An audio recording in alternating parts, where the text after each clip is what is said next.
Bonjour les amis. Marie, aimez vos femmes. Aimez vos femmes, elles sont délicates et aimez-les comme le Seigneur a aimé l'Église. Femmes, soyez soumises à vos maris. Comme le Seigneur s'est soumis à la volonté du Père jusqu'à la mort sur la croix. Alors vous l'avez deviné, je vais vous parler des relations à mes femmes. Une fois encore. Mais je me sens poussé avec les événements qui se passent, particulièrement dans ma vie personnelle.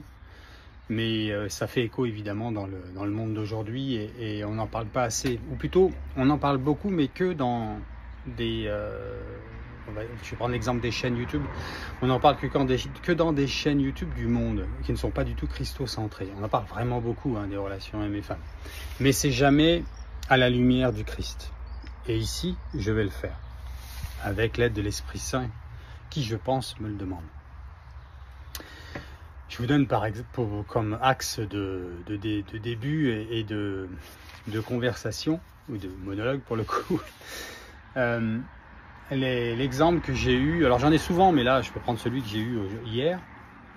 Et je suis encore sur certains sites de rencontres chrétiens. Et là je rencontre une femme avec qui, pour la énième fois, j'ai envie de dire, ça match un peu. Alors ça match un peu, ça veut dire quoi? Ça veut dire qu'on se plaît mutuellement, qu'il y a un intérêt, ni plus ni moins. Mais c'est déjà beaucoup, parce que trouver quelqu'un qui dans le profil vous correspond et à qui vous correspondez, c'est pas si simple dans le monde des chrétiens, enfin dans les sites de rencontres christocentrés, qui le sont plus ou moins, mais ça vous le savez. Et donc je tombe pour la énième fois aussi sur une jeune femme, enfin une femme qui est pas si jeune que ça d'ailleurs. À notre âge, on ne l'est plus si jeune que ça, c'est ça que je veux dire. Fin de quarantaine, début de cinquantaine, c'est plus les femmes avec qui je discute aujourd'hui, même s'il y en a encore en fin de trentaine, mais vous allez voir que c'est encore pire dans ces cas-là. Le sujet dont je vais parler maintenant. Cette femme, on va l'appeler Céline, c'est pas son prénom. Et on va dire qu'elle est d'origine italienne, c'est pas son cas. Mais comme il y a des similitudes avec ça, ça va m'aider à me concentrer.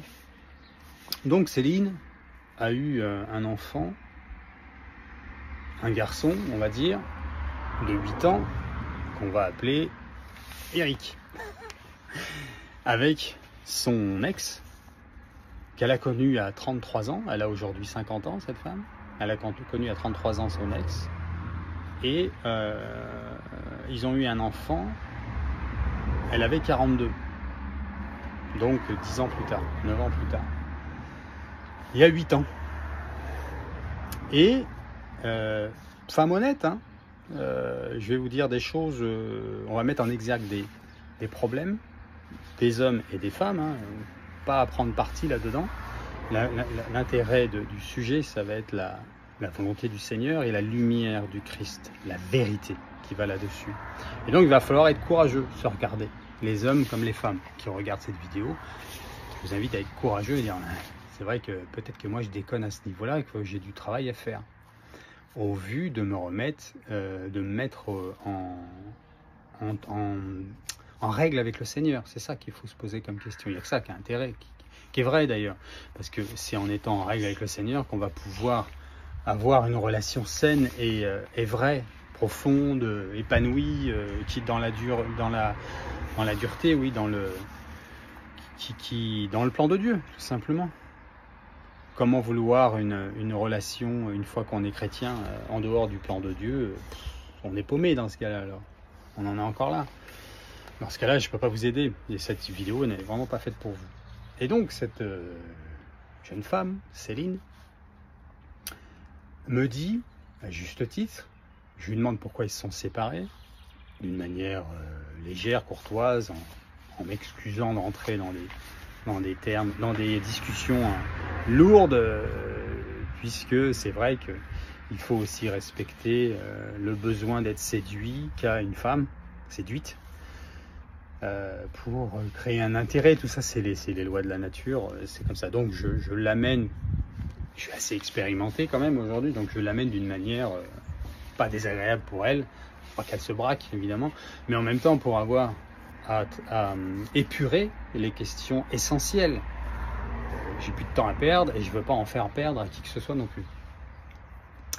Et donc elle me répond gentiment et elle m'explique, et c'est là que vous allez voir le cœur du sujet de cette vidéo. Elle me dit j'ai fait baptiser notre enfant et ça lui a pas plu. En plus, j'ai voulu acheter un appartement et lui, il n'était pas nécessairement pour. Alors, sans jeter la pierre, puisque j'ai eu à traverser, à transcender ce que je vais reprocher là. Donc, je ne suis pas en train de dire moi je suis bien et les autres sont mauvais. Je suis en train de dire voilà ce que nous tous, frères et sœurs, nous devons prendre conscience. Et j'en parle notamment parce que c'est un gros problème de la société aujourd'hui, cette fameuse attaque du malin sur le couple et la famille dont Vénérable Lucie de Fatima nous parle. Et donc, la première chose qui me vient donc à l'esprit aujourd'hui, c'est de me dire, mais vous avez eu un enfant, vous avez créé, vous avez mis au monde un enfant sans, au préalable, vous êtes posé des questions essentielles de projet de vie, c'est-à-dire que tu ne savais pas ce que ton mari, puisqu'ils ont été mariés à la mairie, non à l'église. Alors je pourrais dire aussi, oui, alors t'es chrétienne, tu te maries pas à l'église déjà, et ça devrait être un impératif dans ta vie, sans reproche, mais c'est la vérité. Il faut se faire violence, il faut être sérieux, et je l'ai pas toujours été. Mais ça, c'est la première chose. Deuxième chose, vous avez fait un enfant sans savoir ce que vous avez, ce que vous partagez comme projet de vie. C'est-à-dire, est-ce que vous vous êtes demandé combien d'enfants vous vouliez, comment les élever, s'il fallait les baptiser ou pas, acheter un appartement ou pas. Et je veux dire, c'est quoi ces raisons-là? Et donc, là où je veux en venir, c'est que elle m'écrit la liste des choses qu'elle a à lui reprocher. Donc, je lui dis d'une manière non agressive ce que je viens de vous dire. Je dis, mais comment se fait-il que vous ne vous soyez pas posé ces questions auparavant? Et elle me répond, tout honnêtement, puisqu'elle ne se sent pas agressée, c'est le cas.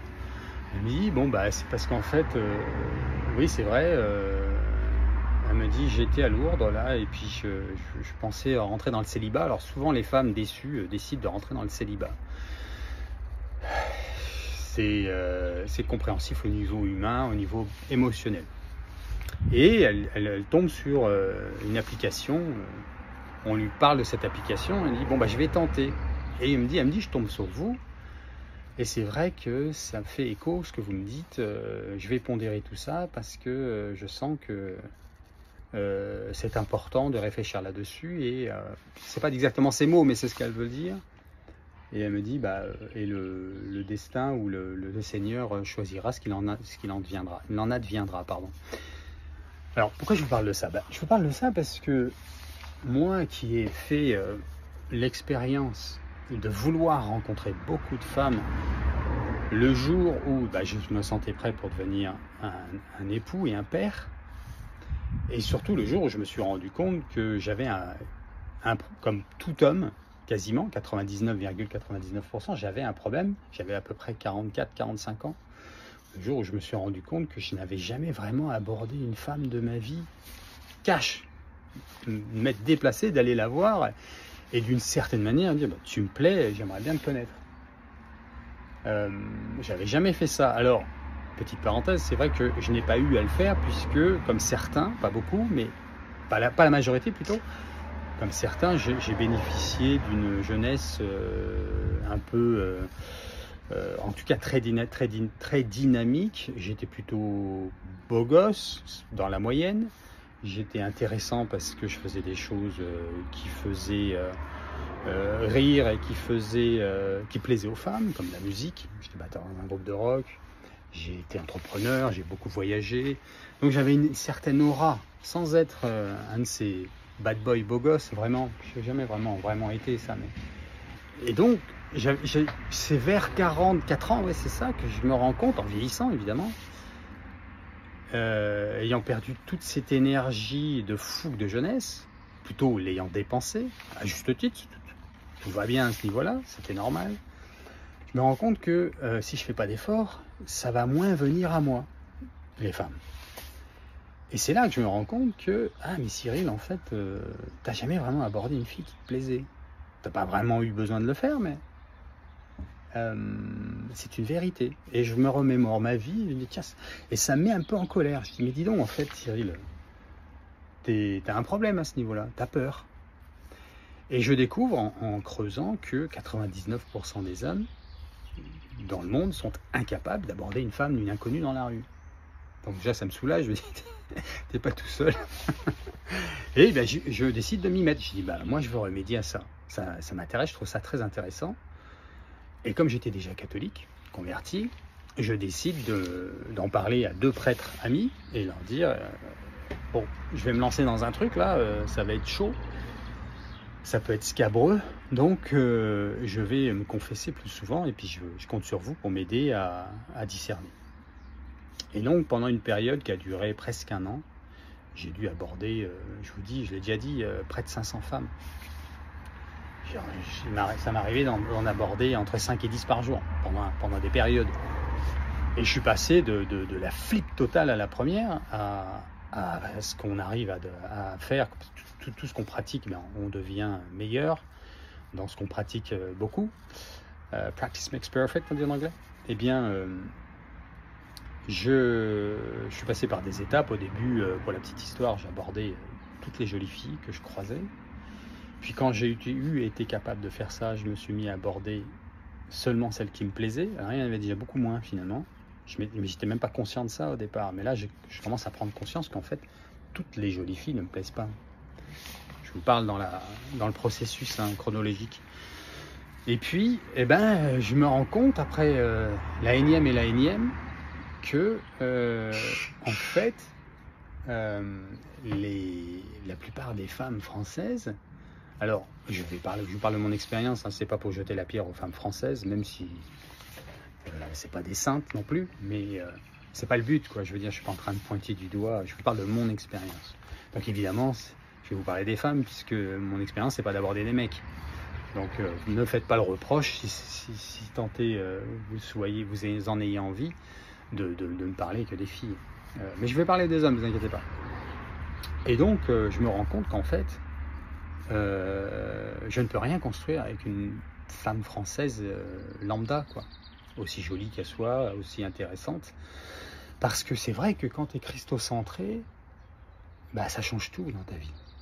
Et donc, partager ça avec quelqu'un, c'est très difficile. J'étais devenu capable d'aborder et d'avoir beaucoup de conquêtes rapidement. Et des fois, ça a été compliqué d'ailleurs, d'où le fait de me confesser souvent. Ça a été compliqué de résister à la tentation, mais honnêtement, grâce à Dieu, je m'en sors plutôt bien quand même. Si j'avais pas été christocentré en parlant pour me protéger de moi-même, avec les prêtres, j'aurais fait beaucoup de bêtises, c'est sûr. C'est tellement facile. C'est tellement facile quand toutes les portes sont ouvertes. Il suffit de séduire et puis ça couche très très vite, c'est dingue. Celui qui maîtrise cette capacité d'aborder rapidement comme ça, il peut très rapidement se retrouver à collectionner les conquêtes sexuelles, mais d'une manière, vous n'imaginez même pas, 1 par jour, et des fois même plusieurs par jour. C'est dingue. Mais ça démontre quoi? Parce que dans le fond, on s'en fout, c'est pas le sujet. Mais ça démontre qu'il n'y a plus de verrou. Il n'y a plus de verrou au péché. Ce que l'Église est censée faire et donc protéger. Elle n'est pas là pour embêter le monde, l'Église. Elle est là pour sanctifier, protéger les âmes dans ce corps de pécheurs, en route dans ce monde qui appartient aux malins. C'est dingue ce que je viens de dire, mais c'est la vérité. Et donc, que je ne perde pas le fil, mais je vais m'y retrouver. Je me rends compte qu'au bout d'un moment, je me lasse et je me dis, mais je ne trouverai pas. Il faut que je m'en remette. J'avais fait mon expérience presque scientifique, entre guillemets, et je me décide, j'accepte de me dire, ok, Seigneur, je ne compte que sur toi maintenant. Vraiment, si une fois, par hasard, je tombe sur quelqu'un où je sens vraiment l'envie, il faut tenter, je vais l'aborder, sinon je vais arrêter d'aborder les filles, puisque c'est toujours la même chose, toujours la même rengaine. où elles sont complètement, elles n'ont rien à voir avec le Christ, avec la foi. Les seuls qui avaient un peu un rapport, ça a été des femmes mariées, divorcées.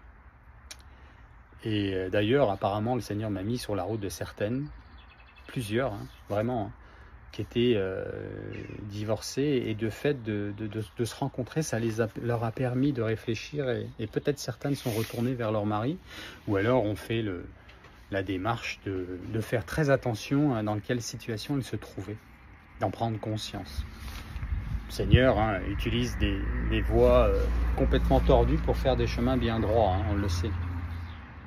Mais donc moi je me retrouve devant un statu quo où je me dis, bon bah je ne trouverai pas, mon projet n'étant pas de collectionner les rapports sexuels avec différentes femmes, mais de trouver mon épouse et de fonder un foyer. Voyant l'âge, vu l'âge que j'avais déjà 47 ans quand je me suis mis vraiment sérieusement, enfin que j'avais fait le tour de tout ça, 46, 47, ouais.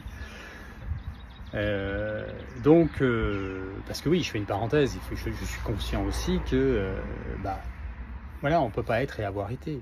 Moi, j'ai eu une vie de débauche, je fais ce que je peux à cet âge-là, mais je suis pas en train je vais pas reprocher à la vie, c'est encore moins au Seigneur, me dire de ne pas avoir les mêmes avantages de quelqu'un qui a 25, 30 ans, 25 ans, 20, 25, 30 peut-être, qui a été bien élevé dans une famille chrétienne, équilibrée. Non, c'était pas mon cas, donc évidemment, tout ça. Il y a des prises de conscience qui sont faites tellement tard. 40, 45 ans, ta vie est terminée. Il y a 150 ans, on ne vivait pas plus que 35 ans. Donc, mais j'en suis conscient de tout ça. Et donc, je me résigne au fait que j'arrête d'aborder, ça sert à rien, à part des relations sexuelles, je ne pourrai rien faire avec ces femmes-là. Je ne peux pas fonder un foyer, on ne peut pas se marier.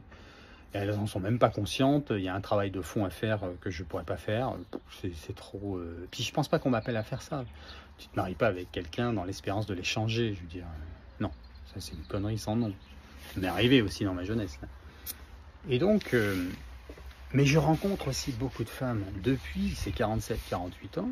D'ailleurs, je n'ai rencontré que des femmes comme ça, puisque je me suis cantonné aux celles qui se disaient chrétiennes en tout cas. D'ailleurs, pardon, je fais encore une parenthèse. Et c'est pas pour jeter la pierre, je pense que c'est pareil avec les hommes d'aujourd'hui, qui se disent chrétiens. Vous me direz ce que vous en pensez, mesdames, mais j'ai quasiment pas rencontré de femmes réellement chrétiennes. Beaucoup étaient dans une espèce de bouée de sauvetage chrétienne pendant une période. D'ailleurs, quand je vois ce qu'elles sont devenues aujourd'hui, beaucoup se sont éloignés, voire ont complètement arrêté leur vie de chrétienne, d'avoir la foi, même les sacrements. Donc il n'y avait rien vraiment de solide de toute façon. Mais bon, moi, je les ai rencontrées parce qu'on se plaisait mutuellement et qu'elles se disaient chrétiennes. Donc toutes ces femmes avaient en commun que... et ça, c'est de l'époque, et ça fait partie de l'attaque du malin sur les couples et la famille, c'est qu'elles se déresponsabilisaient. J'en reviens à cette Céline, là, dont je parlais en début de vidéo, où elle me fait la liste des reproches qu'elle fait à l'homme, mais elle n'a pas comme réflexe de se faire ses propres reproches à elle-même, de s'auto-analyser. Et ça vient d'où? Ça vient de deux choses principales. Peut-être trois. La première étant que tout est déchristianisé. Ça va être la troisième peut-être. La deuxième, c'est que la femme, dans la société d'aujourd'hui, a tous les droits et quasiment aucun devoir. C'est ce que le monde veut lui vendre, en mettant en exergue certaines injustices, ce qui fait que il y a une espèce elles sont galvanisées, il y a un engouement malsain à croire que on a tellement payé, on a tellement souffert avec le patriarcat que maintenant il faut nous pardonner et nous excuser de tout défaut qu'on pourrait avoir. On a toutes les raisons, on a tous les droits. Voilà, ce genre de choses. Hein. C'est pas très clair ce que je vous dis, mais c'est compréhensible, je pense. Donc ça, c'est la deuxième chose qui fait que la femme n'a pas le réflexe de s'auto-analyser. En tout cas, elle n'y est pas invitée. On ne peut pas lui reprocher outre mesure. Il faut dire la vérité. Mais braquer le doigt sur les femmes, c'est une connerie sans nom. Il faut être christocentré. Un christocentré, c'est tu peux pas être un homme et accuser les femmes. C'est pas chrétien. C'est pas intelligent. Ça vient pas de l'Esprit Saint. L'Esprit Saint, il est dans la vérité, donc il met en exergue. Vous voyez, c'est un peu comme une caméra qui va faire le tour des deux êtres, l'homme et la femme, et bien les regarder dans tous leurs contours. Et après, il va faire un résultat, il clique résultat, et là, vous allez voir tous les problèmes de l'homme et de la femme. Et ça, c'est l'Esprit Saint, il vous met ça en lumière, dans l'amour. Okay. Eh bien, en petite partie, c'est ce que je voudrais faire avec cette vidéo, c'est mettre en exergue le fait que donc les femmes ont ce réflexe, à juste titre, de mettre en exergue le problème qu'elles rencontrent avec les hommes, mais pas assez de se remettre en question elles-mêmes. Ok. Et les hommes, j'y viendrai en fin d'émission, en fin de vidéo, sont complètement à côté de la plaque vis-à-vis de ce que leur demande le Seigneur. Mais je continue donc avec les femmes. Vous, mesdames, comme les hommes d'ailleurs, vous êtes appelés par le Seigneur à lui obéir. Il vous demande à vous d'obéir à vos maris. Alors, si comme excuse, vous devez sans arrêt utiliser l'incapacité à l'homme de faire ce que le Seigneur lui demande, c'est-à-dire d'aimer sa femme, ça ne suffit pas. Ça ne suffit pas parce que vous ne répondez pas à la demande du Seigneur. Vous dites pourquoi vous avez désobéi au Seigneur. Mais ce que vous oubliez de dire, c'est oui, mea culpa, j'ai désobéi au Seigneur. Et le Seigneur ne vous demande pas de lui dire pourquoi vous désobéissez. Vous lui désobéissez, c'est-à-dire les hommes sont mauvais, parce qu'il le sait, lui, ça. Et il va se charger de ça aussi. Il se charge de tout le monde individuellement. Quand on passe de l'autre côté, en fin de vie, quand il est déjà trop tard pour le coup, il n'y a pas Pierre-Paul Jacques autour de toi. Tu es tout seul. Hein. Tu es tout seul. Femme ou homme, tu es tout seul face au Seigneur et il va falloir rendre des comptes. Ok? Dans sa justice. Et là, il faut pouvoir rendre compte du fait que, et je vais faire très attention comment je vais le dire parce qu'il ne faut pas oublier que c'est le malin qui est derrière tout ça, avant tout, c'est qu'en effet, la femme n'a pas le réflexe de se dire, en tout cas la femme française encore moins, de se dire, le Seigneur me demande d'obéir, et je vais me cantonner à ça, c'est-à-dire, je ne me mettrai plus avec un homme tant que je ne trouve pas celui à qui je veux bien. J'accepte d'obéir à Dieu en obéissant à cet homme, à mon mari. Je vais faire un choix plus sérieux. Je vais être plus sérieuse dans mes choix. Je vais devenir chaste, comme le Seigneur le veut d'abord, et je vais me cantonner à bien discerner l'homme que je choisis comme mon époux, qui sera le chef de la famille, qui sera le décideur. In fine, bien sûr. Évidemment qu'il y a du dialogue, évidemment qu'il y a de l'amour, évidemment qu'il y a du... Oui, du dialogue, c'est très important. Moi qui suis un homme, on me demande d'aimer ma femme et qu'elle soit soumise à moi, son époux, mais je ne cherche pas un tapis. Si un homme cherche un tapis, une goutte d'eau là qui est tombée sur le téléphone, si un homme cherche un tapis, et que vous l'avez choisi comme époux, c'est que vous avez aussi un problème. Faites gaffe avec qui vous mariez. J'aime bien la réflexion du père Guy Pagès qui dit elle n'a pas marié un con. Oui, évitez de marier des cons, évitez de vous mettre avec des cons. Il faut remonter un peu dans sa tête de l'appareil sexuel et du cœur, il faut monter à la tête et réfléchir. C'est ça le discernement, la préparation au mariage diocésain. C'est pas là pour nous embêter, c'est là pour nous protéger. La préparation au mariage diocésain qui dure 6 mois, c'est une grâce venue du ciel. Parce que si vous ne pouvez pas tenir 6 mois avant de vous marier, à travailler, à étudier votre projet de vie commun, mais venez pas dire que vous avez trouvé l'homme ou la femme de votre vie. Vous êtes encore trop gamin. Et ça a été mon cas. Moi, le premier, à 39 ans, je vais voir le père Christophe, qui s'appelait « Ah, c'est bon, on n'est plus des gamins. » C'était mon discours à moi. Hein. On n'est plus des gamins. Enfin, je ne l'ai pas dit comme ça, mais vous voyez ce que je veux dire. Je lui ai dit « On n'est plus des gamins. Il n'y a pas moyen de raccourcir ça. Elle avait... moi, quel âge j'avais 39 ans, elle en avait 33. C'était ma dernière fiancée, non, ma première, pardon. et la colombienne. Et je dis ça pour les personnes qui me connaissent un peu plus et qui savent que j'ai été fiancé à une colombienne. Et il me dit, mais non Cyril, il faut faire confiance, c'est ce que demande l'Église. J'ai obéi. Heureusement que j'ai obéi. Parce que 4 mois plus tard, je me rendais compte qu'on n'était pas du tout compatibles en fait. Et que moi, à 39 ans, j'avais encore des réflexes de gamin. C'est-à-dire trop dans mes émotions.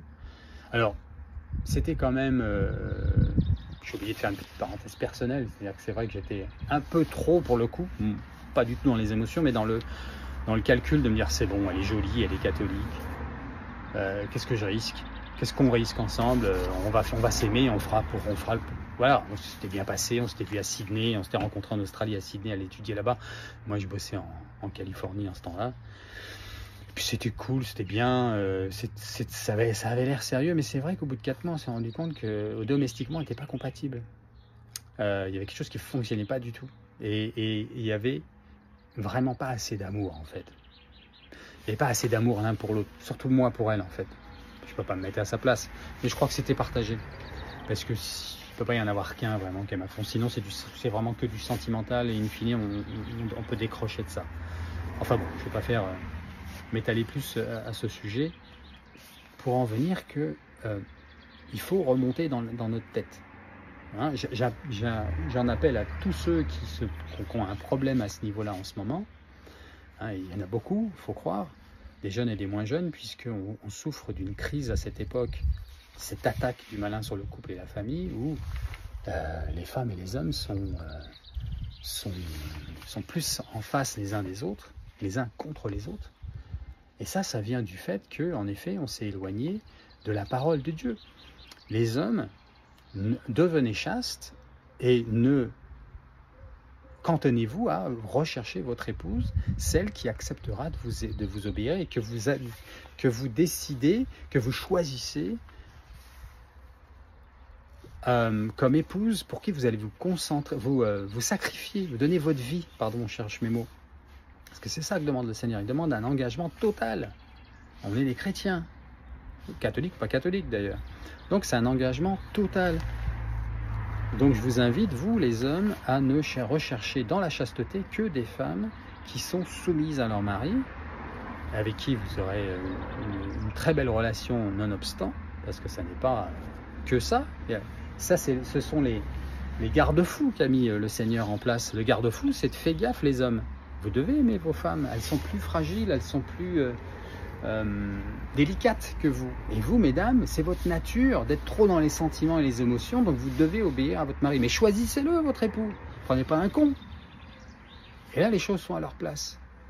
Donc, inutile de commencer à reprocher aux uns et aux autres, c'est de la faute de l'autre, de la faute de l'un. Commençons par soi-même. Tu es un homme, est-ce que tu es chaste? Est-ce que tu recherches vraiment une épouse qui a la crainte de Dieu, qui a mis le Seigneur en numéro 1 dans sa vie, qui reconnaît que le Seigneur lui demande d'obéir à son mari, c'est-à-dire que tout communicant que vous allez être, tout dialogue dans lequel vous allez être, toute intelligence dans laquelle vous allez être, il y a un moment, il faudra décider. Comme encore une fois, le père Guy Pagès disait, un homme à 2 têtes, c'est un monstre. Il n'y a qu'une tête dans la famille, c'est l'homme. Les deux réfléchissent, mais celui qui décide, c'est là le sens de la tête, non pas dans le fait de réfléchir, mais dans le fait de décider. Il y a un moment, il faut décider dans quelle école on va. Les deux sont bien, il y a Saint-Joseph, il y a Saint-Paul, et la femme, à un moment, doit se dire, c'est toi qui décides, c'est toi le mari, c'est toi l'époux. Mais je t'ai donné mes arguments. Et lui, qui n'est pas con non plus, et qui a choisi son épouse, il prend les arguments de sa femme. Et peut-être qu'il va choisir ce que sa femme voulait au départ. Non pas pour lui faire plaisir, mais parce que c'est plus intelligent, et c'est plus intelligible, et c'est tout simplement mieux. Mais c'est lui qui décide. C'est ça, être chrétien. Et vous, pareil, mesdames, arrêtez, fermez la porte. Fermez la porte, soyez chastes. C'est le meilleur conseil que je puisse vous donner. Moi, j'ai découvert ça tard, mais je me rends compte que c'est un moyen de liberté extraordinaire. Combien de conneries j'ai ratées, là. Je suis passé à côté de beaucoup de bêtises grâce à la chasteté. Parce qu'on est ainsi fait, on fait des bêtises sinon. Et j'en reviens à ce que je disais tout à l'heure. c'est que toutes les femmes que j'ai rencontrées sont tombées dans des bêtises. Elles n'ont fait que cumuler les bêtises. Alors attention, je ne les accule pas en disant ça. Je peux pas, parce que ça ne serait pas chrétien et ce ne serait pas vrai. Même si humainement, je peux dire, ah, celle-là m'a énervé, celle-là, elle était comme ci, celle-là, était comme ça. Je suis un être humain. Moi aussi, je ressens des choses.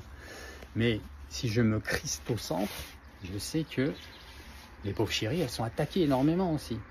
Mais ça ne veut pas dire que, sous prétexte que je sais que c'est des pauvres chéries, je vais me mettre avec n'importe laquelle et faire en sorte que ça marche. Non, non, faut pas être con non plus. C'est là qu'il faut faire gaffe. Mais on est dans une situation qui est compliquée. Et elle est compliquée parce qu'on n'est pas christocentré. Donc, christocentré, c'est 1, chasteté, 2, faire la volonté du Seigneur. Tu es un homme, eh bien, tu deviens un homme responsable et ton devoir, ça va être d'aimer et protéger ta famille. Tu es une femme, eh bien, chasteté numéro 1 et deuxièmement, choisis l'homme que tu choisis, hein, tu rentres librement dans ton sacrement du mariage, après discernement, c'est toi que je choisis comme chef de la famille, celui à qui je vais obéir in fine. Voilà. Et les choses sont faites sainement, équilibrées, christocentrées. Voilà ce que je voulais vous dire aujourd'hui, les amis. Peut-être que je développerai d'une manière ou d'une autre, mais c'est la réflexion qui m'est venue grâce à Dieu. Allez, on va faire un Je vous salue Marie pour les couples et les familles en difficulté. Il y en a tellement. C'est terrible. Je vous salue Marie, pleine de grâce. Le Seigneur est avec vous. Vous êtes bénie entre toutes les femmes, et Jésus, le fruit de vos entrailles, est béni. Sainte Marie, Mère de Dieu, priez pour nous pauvres pécheurs, maintenant et à l'heure de notre mort. Amen. Ô Marie conçue sans péché, priez pour nous qui avons recours à vous. Soyez bénis de Dieu, les amis.